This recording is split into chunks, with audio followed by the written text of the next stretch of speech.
Saudara, para calon presiden akan adu gagasan soal pertahanan, keamanan, hubungan internasional, dan geopolitik dalam debat ketiga. Sebelum debat, para kandidat saling lempar kritik. Bagaimana kesiapan capres dan apa saja pendalaman yang diharapkan dalam debat nanti? Lengkapnya dalam ulasan Istana bersama jurnalis Kompas TV Friska Clarissa.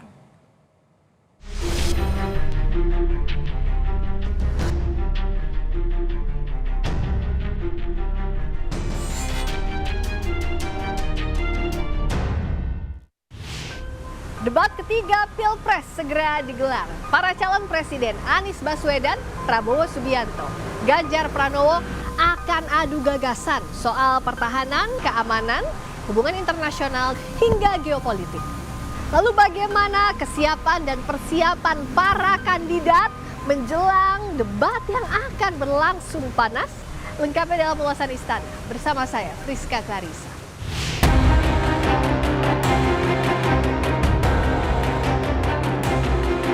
Para calon presiden segera adu gagasan soal pertahanan, keamanan, hubungan internasional, dan geopolitik. Calon presiden nomor urut 1 Anies Baswedan mengaku siap menghadapi debat capres pada 7 Januari mendatang dengan baca buku dan berdiskusi. Debat ya mulai baca-baca, mulai ngobrol-ngobrol,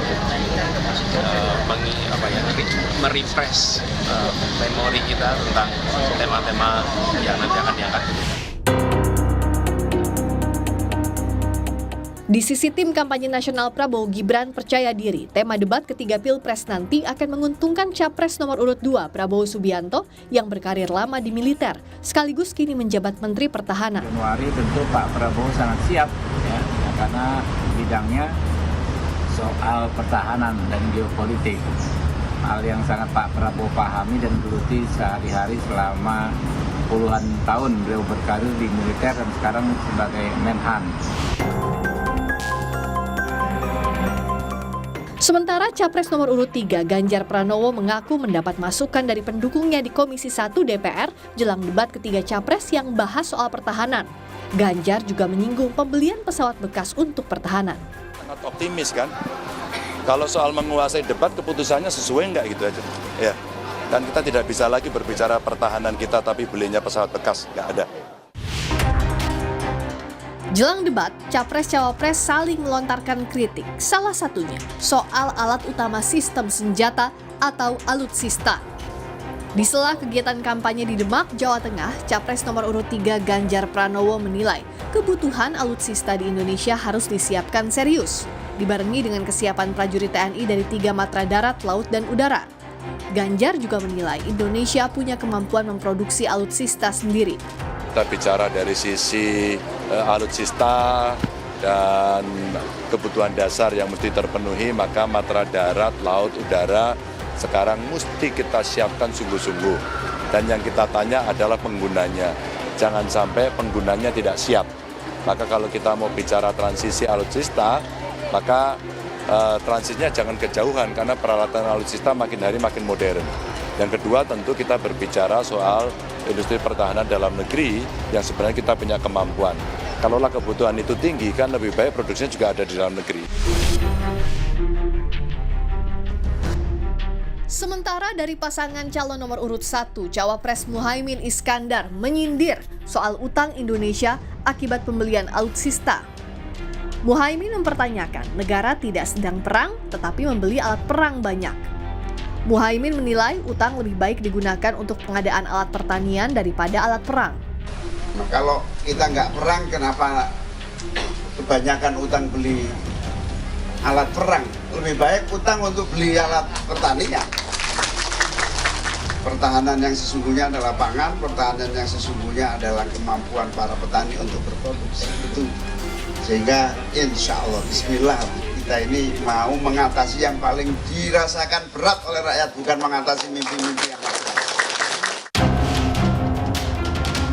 Kritik yang dilontarkan Ganjar dan Muhaimin soal alutsista secara tidak langsung menyasar kepada capres nomor urut 2 Prabowo Subianto yang juga menjabat sebagai Menteri Pertahanan. Juru bicara TKN Prabowo Gibran menanggapi kritikan Ganjar dan Muhaimin sebagai hal yang biasa dalam kontestasi politik dan menganggap calon lain panik. TKN Prabowo Gibran percaya diri capresnya akan menjelaskan program dengan baik dalam debat tanpa menjatuhkan lawan. Panikan itu terjadi di capres yang lain, sehingga kalau kita melihat yang posisi yang tinggi itu pasti akan diserang sebisa mungkin. Jadi saya kira ini ya sesuatu hal yang biasa terjadi lah. Ini kan sama-sama kita melihat bahwa Pak Prabowo itu tidak pernah menyerang orang lain. Ya, itu satu hal yang Pak Prabowo tidak pernah menyerang, dari dulu tidak pernah menyerang, ya kan? Jadi kalau Prabowo diserang sekarang dan diserang dengan tim antar tim, ya tentunya antar tim yang akan mencoba untuk berdiskusi, akan juga untuk mengklarifikasi. Pengamat militer yang juga Kepala Center for Intermestic and Diplomatic Engagement, Anton Ali Abbas menyebut ada sejumlah poin yang diharapkan dapat dikupas mendalam pada debat ketiga Capres nanti. Antara lain kesejahteraan prajurit, alutsista, visi poros maritim di mata masing-masing calon presiden, serta tantangan pertahanan, keamanan, hubungan internasional dan geopolitik dalam 5 tahun mendatang. Yang diharapkan dan diprediksi akan jadi tema spesifik yang ramai dan paling urgent di debat ketiga nanti. Ya, bagaimana ngomong tentang kesejahteraan, ngomong tentang pembangunan kekuatan, ngomong tentang penanganan korupsi. Yang terakhir tentu poros maritim dunia. Oke. Kita ngomong kebijakan tuh ngomong tentang keberlanjutan. Yang ngomong tentang istilah poros maritim dunia ini hanya timnya Mas Andi. Gitu. Menggunakan frasa secara lengkap. Mas Bobi timnya menggunakan poros maritim. Kalau timnya Pak Jamal cuma ngomong tentang maritim, menggunakan kata maritim, nggak ada kata poros maritim. Nah ini sebenarnya kita mau ke depan itu kayak apa? Evaluasi dari praktik yang dilakukan oleh Jokowi dalam 10 tahun ini seperti apa, sehingga kalau kita ngomong tentang keberlanjutan, apa yang mau dilanjutkan? Itu sih, publik dan harapan saya tentu saja nanti 1, 2, 3 bisa mengelaborasi itu. Kita ingin membangun 5 tahun ke depan itu mau seperti apa? Gitu. Tantangan apa, pembangunannya kayak apa? Gitu. Hadirnya debat calon presiden selalu ditunggu. Tapi yang jelas, debat harus berlangsung dengan kaya gagasan, tak sekadar pertarungan untuk menjatuhkan lawan. Rizka Clarissa, Sultoni, Kompas TV, Jakarta.